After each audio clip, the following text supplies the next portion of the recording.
Headlines प्रायोजक राजयोग paints, आनंद तुमचा, रंग आमचा।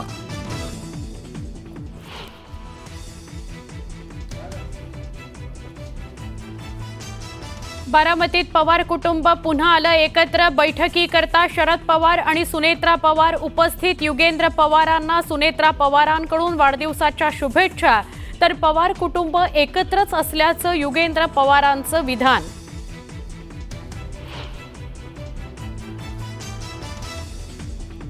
राज ठाकरे यांच्यानंतर आता उद्धव ठाकरे ही कुटुंबासोबत परदेश दौऱ्यावर। 4 मे रोजी उद्धव ठाकरे परत येणार असल्याची माहिती।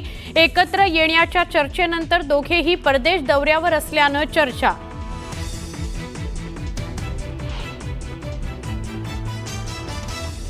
काँग्रेसचा हात सोडून संग्राम थोपटेंनी हाती घेतलं कमळ। कार्यकर्त्यांसह भाजपचे कार्यकारी प्रदेशाध्यक्ष रवींद्र चव्हाणांच्या उपस्थितीत प्रवेश।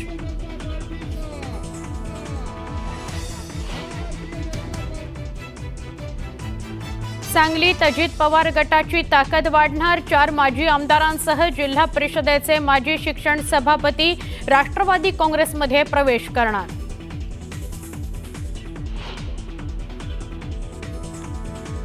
तनिषा भिसे मृत्यू प्रकरणात ससूनचा नवा अहवाल। न्यूज 18 लोकमतच्या हाती। नव्या अहवालानुसार डॉक्टर घैसास दोषी।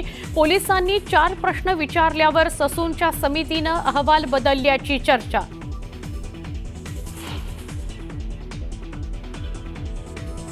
वाल्मिक कराड जेलमध्येच, मात्र कार्यकर्त्यांची अजूनही दहशत। डीवायएसपी गोल्डे यांच्या जबाबातून मिळालेल्या माहितीनं एकच खळबळ।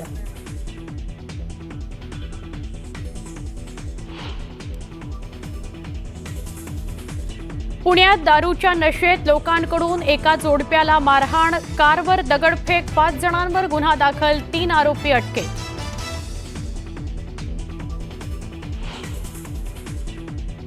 सोन्याच्या किमतीत विक्रमी वाढ। जीएसटीसह सोन्याचा दर 1,02,000 रुपयांवर, तर चांदीचे भावही वधारले।